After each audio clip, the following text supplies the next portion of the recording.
You want something small, more affection, A little more attention, maybe a longer hug.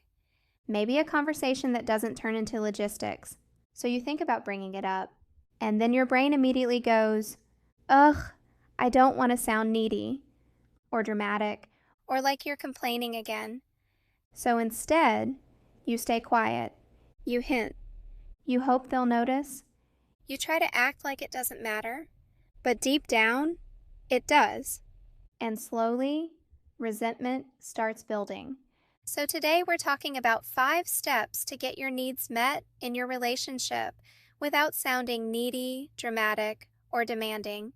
And if you've ever thought, why is it so hard to just say what I need? Stay with me, because by the end of this video, you'll know exactly how to express your needs in a way that actually brings you closer instead of pushing your partner away. hey there, I'm Ashley, the founder of Playful Remedies, and since 2009, I've helped couples get out of the we're fine loop and back into the kind of connection that feels light, safe, and actually fun again. So if you want tiny, doable shifts that bring back closeness without making your relationship feel heavy or complicated, hit subscribe. This video is for people in relationships who struggle to express their needs until they're already frustrated or hurt, and it will walk you through 5 steps to get your needs met without sounding needy, dramatic, or demanding. Step 1. Stop waiting until you're already upset. This is the most common pattern I see. Something small happens. Your partner forgets to check in. They don't notice you're stressed. They scroll their phone while you're talking, and you think, okay, it's not a big deal. So you let it go. Then it happens again, and again, and again. And now suddenly the moment arrives where you finally say something, but you're already irritated. So instead of sounding like, hey, can we talk about something? It comes out more like, why do you never listen to me? And now your partner feels attacked. Not because your need is wrong, but because they're hearing it after the frustration has already built up. So this is what I hope you take away here. Needs are easiest to hear when they're shared early, before the resentment shows up. So step 1 is simple but powerful. Bring it up sooner, when you're still calm, not when the emotional pressure cooker has already gone off. Step 2, say the need, not the complaint. Most people think they're expressing a need, but what actually comes out is a criticism. For example, instead of saying, I'd love a little more affection when we see each other after work, it sounds like, you barely even notice me when you walk in the door. Or instead of saying, I miss talking with you, it becomes, all we ever talk about is chores. One creates openness, the other creates defensiveness. Your partner can't respond well to a need they can't clearly hear. So try this small shift. Instead of describing what they're doing wrong, describe what would feel good. For example, I'd love a hug when you get home. This is clear, simple, understandable. People respond much better to a request they can succeed at than a complaint they can only feel bad about. Step 3, make the request specific. This one surprises people, because many couples actually do express needs, just very vaguely. Things like, I just want you to care more, or I need more effort. But those statements are confusing. Your partner is thinking, okay, but what does that actually mean? Should they text more? Plan date nights? Ask questions? Or read your mind? This is where frustration builds on both sides. So instead, try being very specific. Instead of saying, I need more attention, you might ask, could we do one 10-minute check-in together after dinner without phones? Now your partner knows exactly what success looks like. Specific requests turn emotional frustration into solvable moments. Step 4, let your partner succeed. This step is important and a little confronting. Sometimes someone does respond to a need, but it doesn't look exactly the way we imagined. Maybe they try. but it's awkward, or clumsy, or not quite the romantic movie moment you pictured. So your brain goes, well, that didn't count, and you dismiss it. But here's the truth. When someone tries and it gets dismissed, they're less likely to try again. Think about it this way. Connection grows through encouragement, not perfection. If your partner reaches for your hand, even if it's random timing, let that count. Because the goal isn't perfect execution.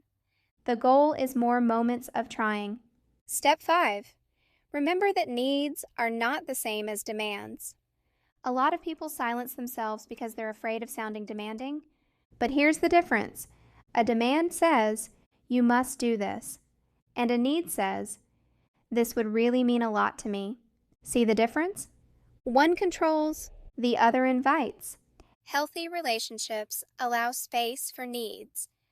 Because the truth is, everyone has them. More reassurance, more appreciation, more affection, more time together. Those things don't make you needy. They make you human. And relationships actually become closer and more playful when both people feel safe expressing them. Here's what's really happening in most relationships when this becomes hard. Couples slowly stop expressing needs because they're afraid of conflict, so instead they start relying on mind reading. They hope their partner will notice they're tired, notice they're hurt, notice they need comfort. But humans are usually not the best mind readers. Not because they don't care, because they're busy. They're thinking about work, schedules, responsibilities, life. So the person with the unmet need feels unseen, and the other partner feels confused about why their partner is suddenly upset. Not because the love disappeared, but because the communication disappeared first. The good news, this is super fixable. Think about couples you know who have been together for a long time but still seem close. They laugh together, they touch casually, they check in with each other. Those couples aren't perfect communicators, but they say things out loud. I could use a hug. Can we talk for a minute? I missed you today. Meanwhile, many couples do the opposite. They try to keep the peace by staying quiet. But staying quiet doesn't create peace. It creates distance. Connection grows when needs are shared safely, not hidden silently. Here's a simple quick win you can try tonight. At some point today, tell your partner one small need in a warm way. For example, hey, can I share something small that would mean a lot? I'd love a longer hug tonight. That's it. One clear request. No pressure. Just honesty. You'll be surprised how often your partner is actually happy to meet a need once they understand it. Now I know what you might be thinking. These are small things. And you're right. They are small. But those tiny moments add up. And over time, they start changing how your relationship feels day to day. If needs stay unspoken long enough, people stop trying. They stop asking. They stop expecting connection. And that's when couples slowly start feeling like roommates instead of partners. So let's recap the 5 steps to get your needs met without sounding needy, dramatic, or demanding. Share the need before frustration builds. Say the need, not the complaint. Make the request specific and doable. Let your partner succeed imperfectly. Remember that having needs is normal. If you practice even one of these, communication in your relationship will start feeling easier. Because connection doesn't require huge conversations or dramatic relationship overhauls. It grows through tiny, honest moments like this. And if you want help bringing more of those moments into your relationship, I created something for you.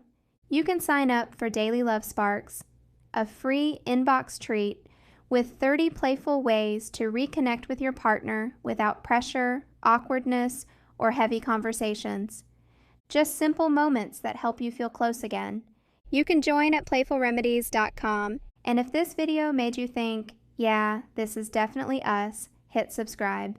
Because around here, we focus on simple shifts that bring back closeness, laughter, and connection one small moment at a time. Once you start seeing these moments showing up, You can't unsee them. And that awareness, that's the first step to change. Alrighty, go ahead and drop a comment and tell me one need you want to share with your partner today. And I'll be looking forward to seeing you in the next video.